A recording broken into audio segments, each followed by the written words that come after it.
Hey all, Aaron Chapman, Security National. I am sitting to you in Arizona. Where should I be right now? I should be in New Zealand, actually, hunting red stag, but it ain't happening. This whole COVID thing completely threw everything off. It's not just your interest rates, it's not just the market, it's not just what's going on in stocks or bonds or people being social distance. It's my hunting that got affected too. So we're all in this mess.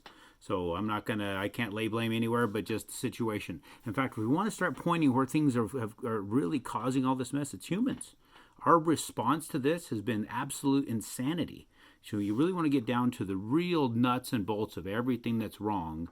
Sure, there's some reason for alarm, but you can take precautions in those points of alarm. We're not taking precautions. We're freaking out.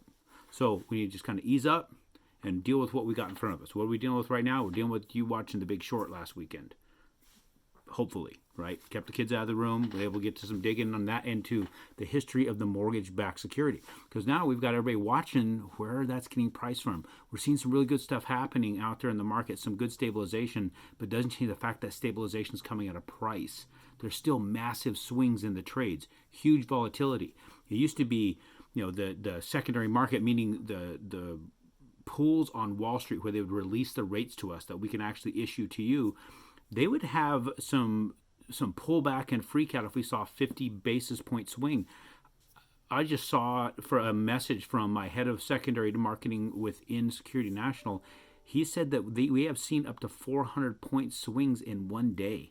So pretty wild stuff. But we're seeing that things starting to improve a little bit, getting some foundation hopefully built for better rates to come. So the time is coming. Just be prepared. Follow through with what anybody's asking of you to get done on your loan. Don't sit back. Don't relax. There's no think, we'll let this blow over. No, move forward. Move forward purpose. Go on the offensive with your transaction. Be sure you're ready to close. So when we can pull that rate trigger, we pull it and we go to closing as fast as we can. Doesn't mean it's going to happen immediately because there's still a lot of work to get done. I've got a lot of deals to push through for that. Just work with us on that. Be there to help us get there. Also, let's talk about The Big Short real quick. So if you were watching right there at the very beginning, he's talking about Lou Ranieri, a guy who had found that, hey, wait a minute here. You got the banks would take depositors' money. They would take people in the local community would come in and get loans. They would loan out their deposits that they had to somebody for, at that time, huge interest, 10, 12, 15, 20%. And then they could take that money and they could pay their depositors a rather significant interest on their savings and their CDs and their checking, which we don't get anymore, right? Very, very tiny return on our checking and savings. Well, we found if they could do that on a small scale, can't we do this on a big scale?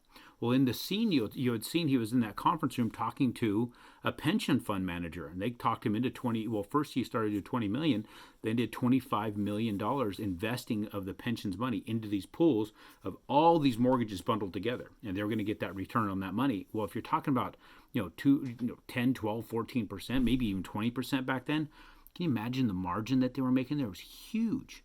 And then you get to that scene of Margot Robbie sitting in a bubble bath, drinking champagne, talking about how there's only so many people that had a job that could afford to buy the house and put the down payment and pay a 12% interest or 20% interest, whatever it was. That's when the banks started to get greedy, creating something else to be able to keep lending. So it's generating so much revenue. Then you're talking about the subprime loans. They were getting, people were making 10 points. They were charging people 10 points to get a loan, and they were doing loans at those extremely high interest rates, and there was tons of money being made as long as people made their payment.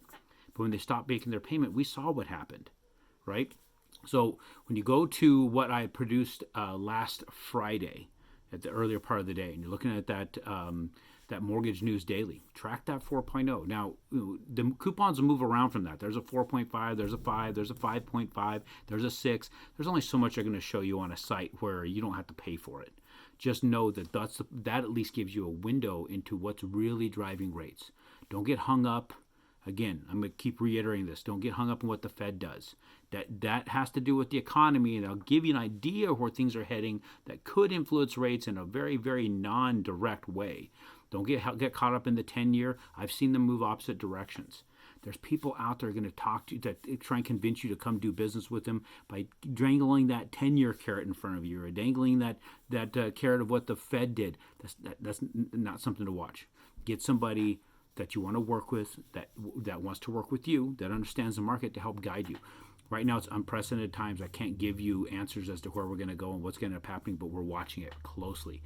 I've got I'm 100% staring at my computer all the time, working from home. I'm not on my travels. We're going to be here focusing. If you're not hearing from us right away, please just leave messages. We will get back with you. My team's 100% on top of it. If you've got questions about things, that's just questions, ask questions. It may take a little bit longer because we're trying to move these files and get it all prepared to closing. Appreciate you guys. Appreciate you watching. Appreciate you listening. And if you paid attention to The Big Short, if you don't know who that investor is, the one person who played the investor who had multiple properties, she had 6 of them. It was the stripper. 5 houses and a condo. Could be wrong on the 5 houses. I'm pretty sure it was 5 houses, a condo. So 6 properties. Kind of weird that they portrayed the real estate investor as a stripper. I thought that was a rather interesting spin on it. But, that's a great show to keep watch it a couple times. Really understand the mortgage-backed security and how it got developed. And it kind of gives you an insight as to why things are what they are as you understand it more and more. Thank you.